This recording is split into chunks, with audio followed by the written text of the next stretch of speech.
Beautiful.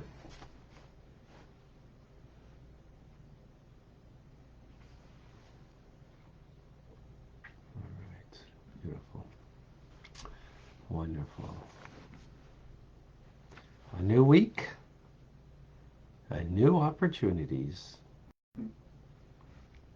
new light, new life. That's what it means.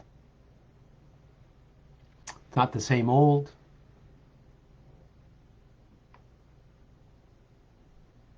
It's brand new. And even the same old is no longer the same old anymore. Right? It's vibrant, it's alive.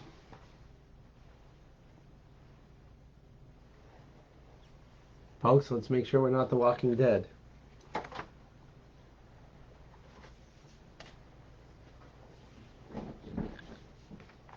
That we're vibrant, we're alive. Doing the same thing we always do.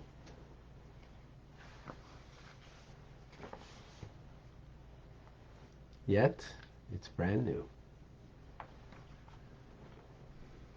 Okay. Good Tavach. Shavua Tov. A good week to everybody. Welcome to Tanya today. We've got with us joining Michael in Germany, a good Tavach. We have Rusty in Texas. Good morning. Brett is joining us in Pennsylvania. Welcome. And Eugenia in Calgary. Fellow Canadian, welcome. Shavua Tov. In New Jersey, we have Joseph with us. And in Morocco, it's a good afternoon to Rabbi. Welcome. Andrea is in Phoenix. Shavua Tov. Daphne is having a Boker Tov. What's a sunny Sunday in South Carolina? Maybe not. Whatever it is. Thank you for joining. Davida, Liba are together with us in New York. Good Tov.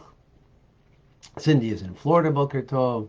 Deborah, another Canadian in Kitchener, joining us. Welcome. Who else is here today? Rachamim, Houston, Texas. Welcome. Diane is in Arizona. Good morning. Leah is joining us in Florida. Oh, welcome. Lynn.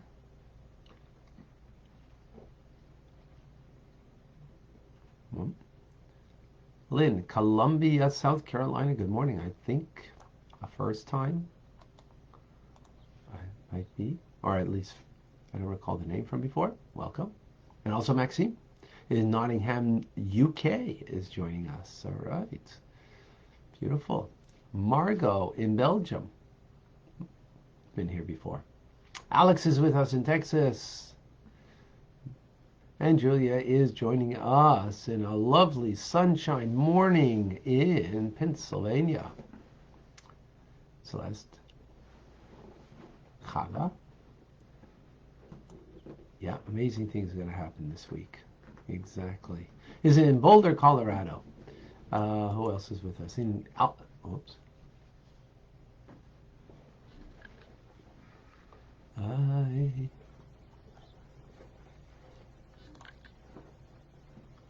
We have in Alberta with us John in North Carolina, just joining us from Alberta. Vincent, welcome. Alice is in Baltimore. Beautiful. All right, folks. We have with us Instagrammers. Akoy Lima, Peru. Wanda is with us. Marilyn in Delaware has joined us. Rachel in South Carolina. Shavua Tov. Astro or Carlos in Chile is with us. Into De La Venta in New York. Michael is with us. Okay, beautiful.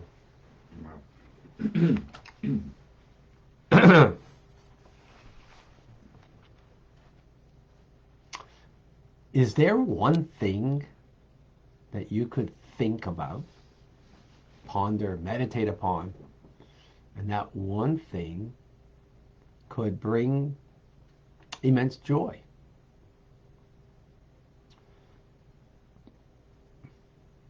Not one thing that you are receiving as a gift. Oh, this is a gift maybe that we'll speak about. But something that we could think about and that could change, and that we could feel real joy.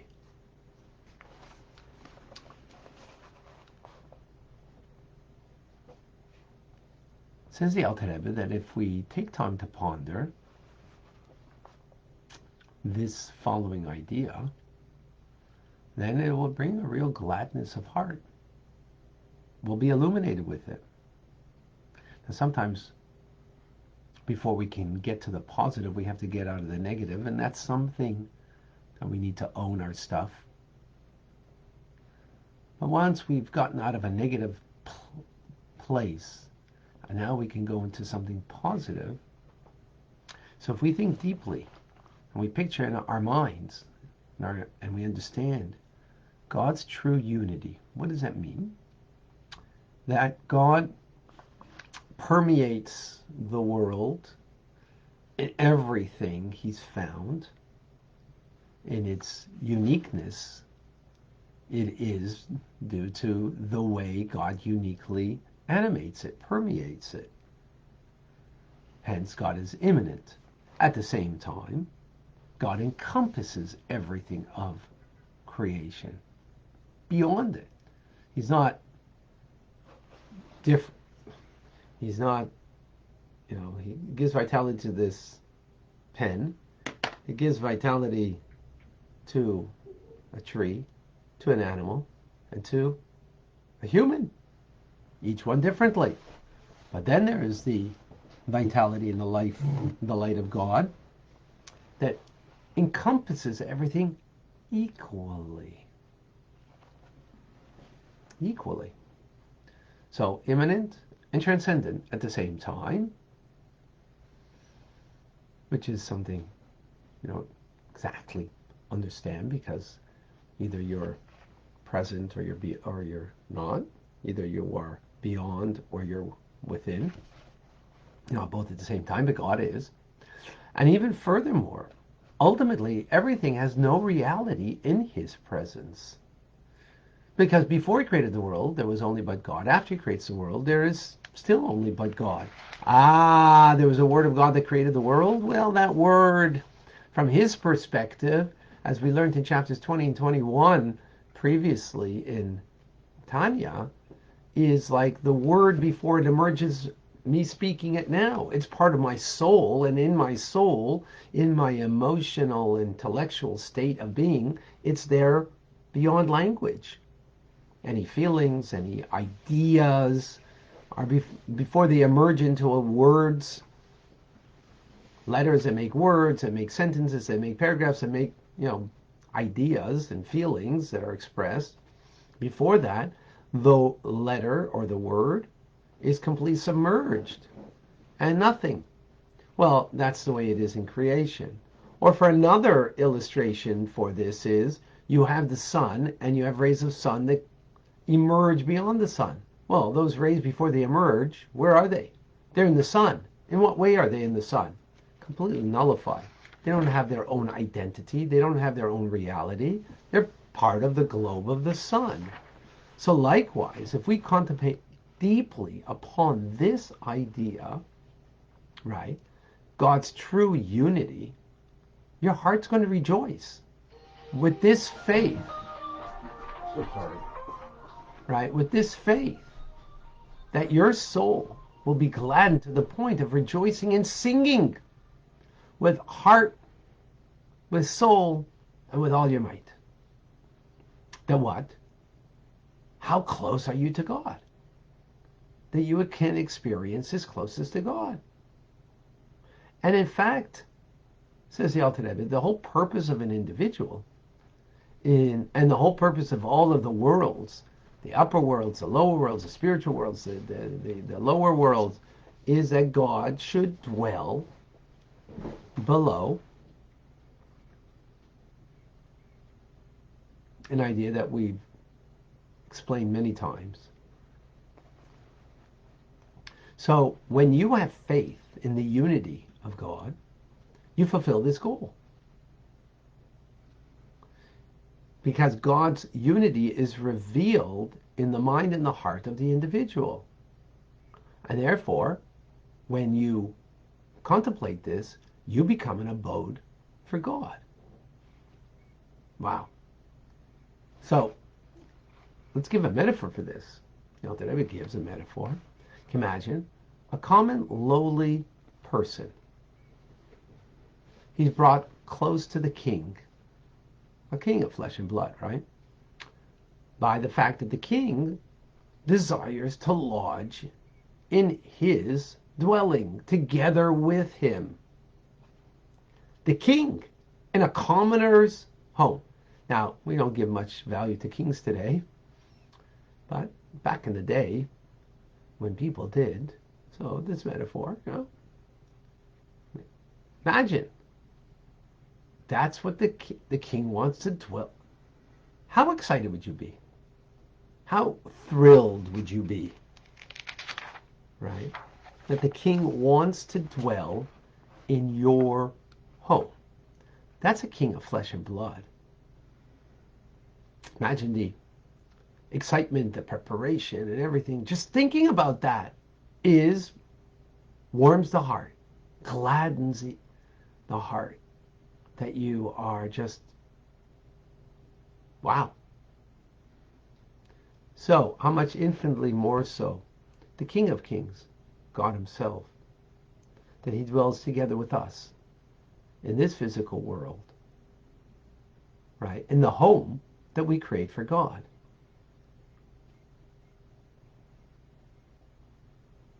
And where are we creating that home? In our minds, that we think this way. The very fact that we think this way creates a home for him in me, through me, of me. That's very powerful.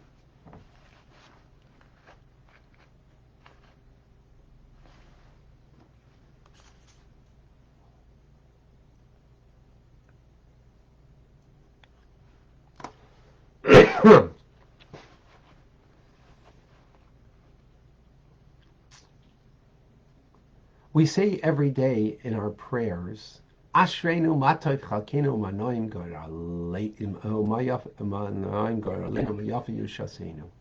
We say, how fortunate are we? How good is our portion? How pleasant our lot?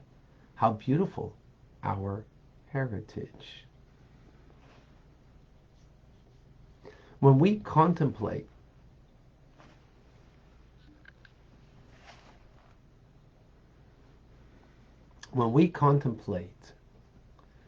how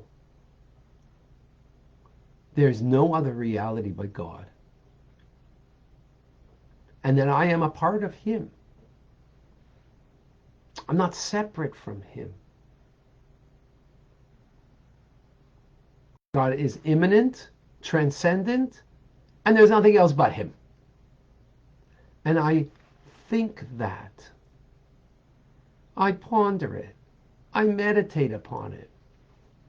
Each according to what they're capable of. We will come to a closeness, not a feeling of distance. And therefore, because of that gladness of heart, we will praise God for that. And therefore the sages said, how fortunate are we? How good is our portion? How beautiful is our heritage? Just as a person would rejoice when it falls into into their possession by way of inheritance with no effort on their own, they would be very happy. You got an inheritance? $1 million, $100 million, $10 million. Would you not be happy? Of course. You didn't even do anything. Look what you got. Similarly, actually infinitely more so, we need to rejoice with the inheritance that our forebears bequeathed to us. Abraham, Yitzchak, Yaakov, Sarah, Rivka, Rachel, and Leah. The inheritance is the true unity of God. That even in this world, and when you watch the evening news, depraved world we could view, or when we contemplate in our minds about the true unity of God, that there's no other reality but Him, and that pervades our awareness of God's unity, and we feel nullified to Him and bound to Him, that's powerful. With this, we understand what the sages say in the Talmud, that came Chabkuk in Tanakh, and he said, of all the 613 commandments, there really only one. And the verse says, Tzadik b'emunasa yichya, that a righteous person lives with their faith, means to say that the faith alone that we have in God, faith meaning here that there's no other reality but God, and I am bound up and not separate but one with Him, and so is everything in this world. That alone will bring me to fulfill all of the 613 commandments. And that's why my heart will rejoice and be glad with this faith in God's unity, with a perfect joy. Because it's like there's only one thing you got to do, is know that there's no other reality but God. That's our faith. There's no other thing. That's the purpose we were created. So we rejoice with this mitzvah of the faith that we have, that will power us, that then there will be no obstacle from preventing me to do what God needs from me to fulfill the 613 commandments. Okay, is there audio now?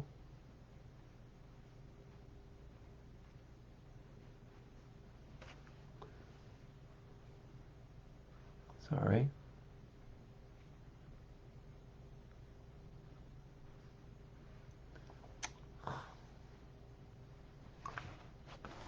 I don't know if I can change that.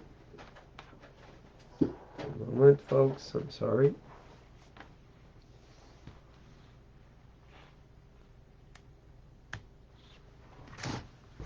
Okay. I don't know if that's going to change anything.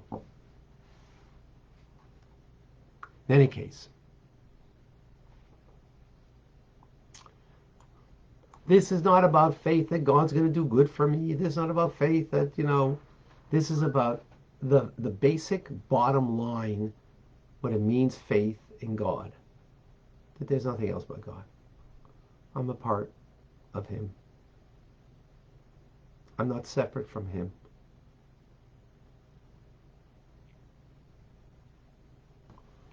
I'm not separate from Him.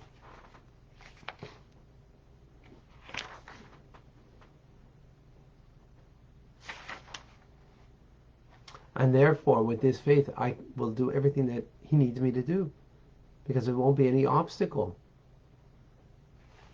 Okay,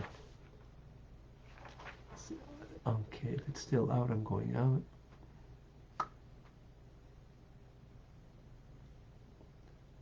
Give me one moment, folks.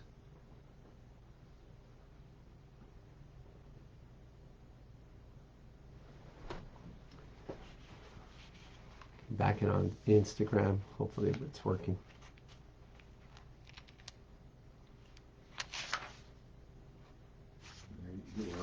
Right there. Okay.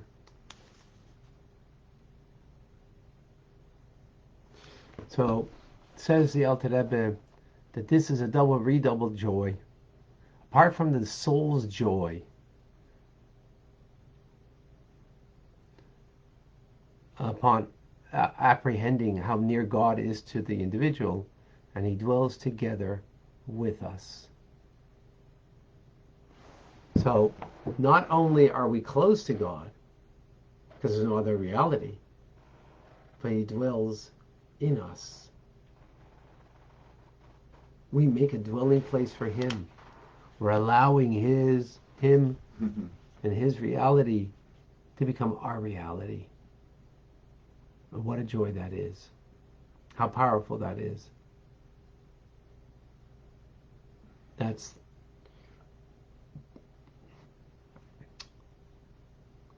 to be able to appreciate this on its own might be difficult if we're very materially based individuals, self-directed individuals, then that means everything is as a means to an end. What do I get from it? What do I have from it?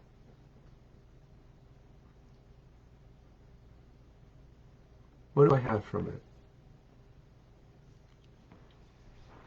Right?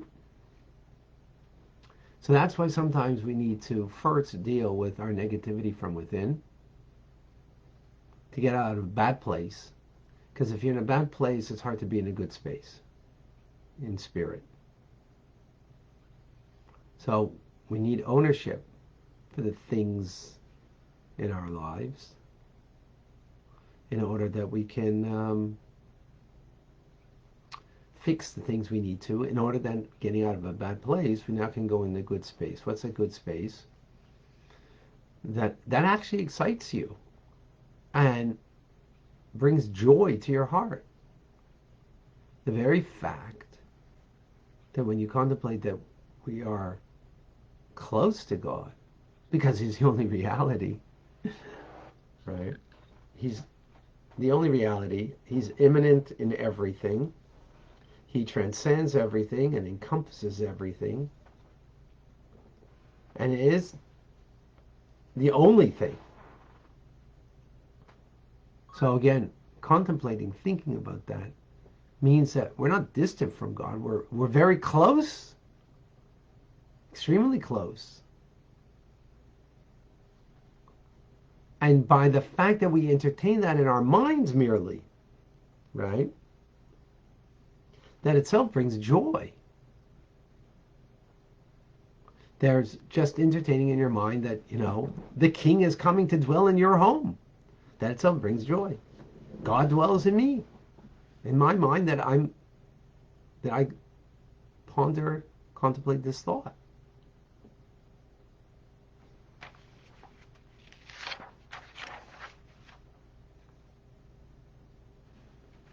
And then that becomes the only one thing that I need to think about, because when I think of that, then any challenge that I have, perceived challenge, right? Because it's only a perceived challenge, because if God is the only reality, then where's the challenge, right? It's only when I perceive something outside of God that now there becomes, that I am, there's a me there, that I now all of a sudden, I'm aware of, this is difficult. Because the reality of God's not present in that moment. So it becomes difficult. Now, it's a very high-minded thing over here, and it's not going to be 24/7 that we're going to have this, but imagine whenever we do think this way, so all of those obstacles kind of melt away and will lead us to do what God needs from us, which is 613 commandments.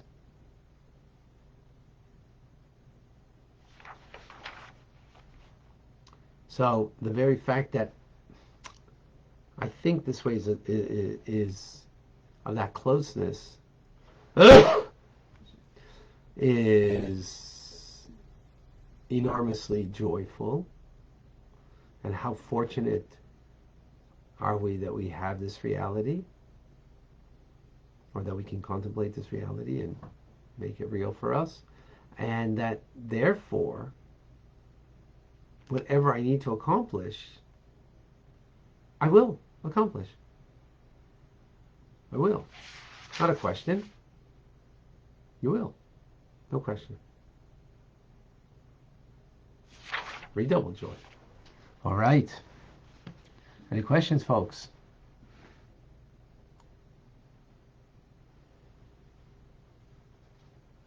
Erica in Norway. I know it's written in Siddur, King of Kings, but where in the Torah is it actually used? Not certain. Good question. Don't know offhand.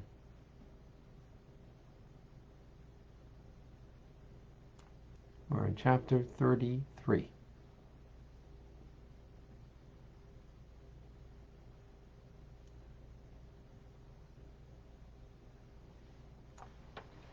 Okay, nothing else? So it seems nothing else. Okay. Folks, as always, I thank you all for making for me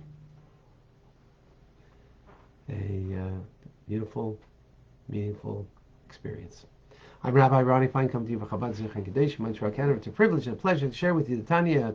A reminder, Rambam is coming tonight, 6:30. There's a Torah portion, and then 8 o'clock TRC, Tanya Rabbi Community. If you haven't joined yet, please do. Have a great day.